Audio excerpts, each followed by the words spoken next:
Welcome back to The Explainer. Today, we're diving headfirst into an invisible evolutionary war that is happening right now, quite possibly right in your very own living room. When we look at a houseplant, a sprawling park, or a garden, we tend to see peace, tranquility, a relaxing splash of green. But beneath that serene surface, well, it's a highly active battlefield. Today, we are uncovering the deadliest chemical factory on Earth. It's a fascinating journey into botanical defense chemistry, and I can promise you by the end of this, you are never going to look at a simple leaf the same way again. Okay, let's dive into this by asking a very simple but honestly terrifying question. What happens when an organism that cannot run is eaten alive? Think about it for a second. When an animal is hunted, it has options, right? It can run, it can fly away, swim, hide, or even turn around and bite back. But a plant? A plant is completely rooted to the spot of its birth. It seems entirely outmatched, doomed to just stand still while millions of hungry predators try to consume it piece by piece. It sounds like an utterly helpless situation. That brings us to Section 1, the passive plant myth and botanical defense. Look, just because plants can't up and run away doesn't mean they've just accepted their fate as a free buffet for the animal kingdom. Instead, they've spent hundreds of millions of years perfecting an entirely different kind of violence. The traditional human views these plants as rooted, passive, outmatched victims. But the biological reality? They are advanced chemical weapons laboratories. Rather than being helpless, plants are actively brewing deadly neurotoxins inside their cells. They're constantly deploying airborne smoke signals to communicate. And, as you'll see in just a bit, they even have the capability to call in targeted air support to destroy their enemies. Welcome to the true frontline of evolutionary warfare. Section 2, liquid landmines and microscopic defenses. To truly understand how this warfare is waged, we gotta zoom in. The first line of defense in this botanical lab is purely structural, but it is chemically lethal. To the naked eye, a leaf looks smooth, totally defenseless. But under a macro lens, that physical surface reveals itself as an intricate, highly fortified defensive wall. We're talking about glandular trichomes.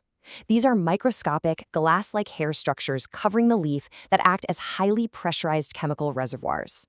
You can think of them exactly like biological landmines. When a predatory insect lands and takes a step, these tiny glass-like mushrooms shatter instantly under their weight.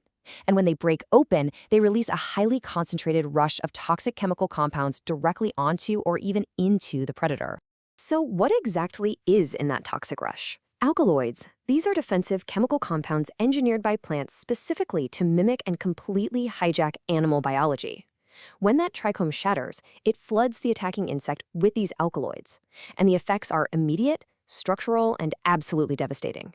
The insect might experience violent muscle spasms, its digestion could be completely disrupted, or its central nervous system could literally be paralyzed on the spot. It is a targeted, highly effective biological counterattack. And honestly, this brilliantly illustrates a fascinating truth about our own daily lives. Just look at humanity's favorite plant-derived compounds, nicotine, caffeine, morphine. We consume these all the time in our coffee, our teas, our medicines. But let's subvert that everyday reality for a moment. Plants did not invent these compounds for our morning boost or our pain relief. No way. These common human substances were originally engineered by plants strictly as targeted insect neurotoxins. Your morning cup of coffee is literally brewed from a plant's chemical defense system. Moving on to Section 3, the Airborne SOS and volatile alarms. So we've seen the sheer violence of the individual leaf's defenses. But when a plant is breached, it definitely doesn't suffer in silence.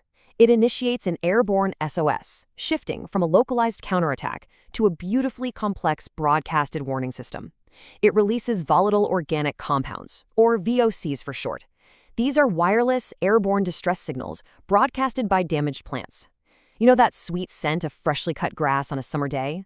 Or the sharp, fresh aroma of a torn mint leaf? What we perceive as a pleasant, fresh smell is, in biological reality, a chemical scream of terror. It's the plant actively venting these VOCs into the air because its cell walls have just been violently broken. Let's walk through how this builds into an incredible defensive network. Step 1, a predator breaks a cell wall by chewing on a leaf. Immediately, the plant emits those VOCs.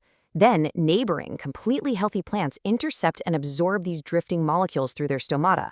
Recognizing the warning, those neighbors instantly start pumping bitter, unpalatable defensive tannins into their own leaves. They are literally arming themselves using a shared chemical intelligence before the predator even arrives. It's like a neighborhood watch program, but with biological weapons. Section 4. Aerial Mercenaries and the Mercenary Contract.